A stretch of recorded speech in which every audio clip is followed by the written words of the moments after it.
നോമ്പ് തുറക്കൊക്കെ ഉണ്ടാക്കാൻ പറ്റിയിട്ടുള്ളൊരു അടിപൊളി സ്നാക്സിൻ്റെ റെസിപ്പിയായിട്ട് ഇവിടെ കാണിക്കുന്നത്. ഇത്ര സിമ്പിളായിട്ടൊരു സ്നാക്സ് ഉണ്ടാക്കാൻ പറ്റുമെന്ന് എനിക്കറിയില്ല. അപ്പോൾ ട്രൈ ചെയ്യാത്തവരുണ്ടെങ്കിൽ ഒന്ന് ട്രൈ ചെയ്ത് നോക്കിട്ടാ. ഇന്നത്തെ നമ്മളെ റെസിപ്പി ചിക്കൻ പൊട്ടിത്തെറിച്ചതാണ്. അപ്പോൾ നമുക്ക് റെസിപ്പിയിലേക്ക് കിടന്നാലോ. ഇത് ഉണ്ടാക്കാൻ നമുക്ക് ചിക്കൻ്റെ ബ്രസ്റ്റ് പീസായിട്ടാണ് വേണ്ടത്. അത് ഇതേപോലെ നീളത്തിൽ കനം കുറഞ്ഞിട്ട് കട്ട് ചെയ്തിട്ട് അതൊരു പാത്രത്തിലേക്ക് മാറ്റാം. ഇനി ഇതിലേക്ക് ഇഞ്ചി വെളുത്തുള്ളി പേസ്റ്റ്, മുളക് പൊടി, മഞ്ഞൾപ്പൊടി, കുരുമുളക് പൊടി, ഗരം മസാലപ്പൊടി, കുറച്ച് വിനെഗർ, മുട്ട, ചില്ലി ഫ്ലെക്സ്, ആവശ്യത്തിനുള്ള ഉപ്പും അതേപോലെ കോൺഫ്ലവർ പൊടിയും കൂടി ഇട്ടിട്ട് നന്നായിട്ടൊന്ന് മിക്സ് ചെയ്തിട്ട് ഒരു 10 മിനിറ്റ് അല്ലെങ്കിൽ ഒരു 15 മിനിറ്റ് ഇതൊന്ന് റെസ്റ്റ് ചെയ്യാൻ വെക്കണേ. ഇനി ഇതിലേക്ക് വേണ്ടത് സമൂസൻ്റെ ഷീറ്റാണ്. അത് ഇതേപോലെ ഒന്ന് നീളത്തിൽ കനം കുറച്ചിട്ട് കട്ട് ചെയ്തെടുക്കുക.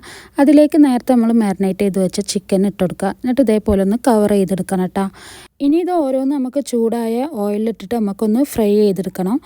ഓയിൽ ചൂടായി വന്നാൽ പിന്നെ നമുക്ക് ഫ്ലെയിം ഒന്ന് കുറച്ച് വെക്കണം, അല്ലെങ്കിൽ ഇത് പെട്ടെന്ന് കരിഞ്ഞു പോവേ.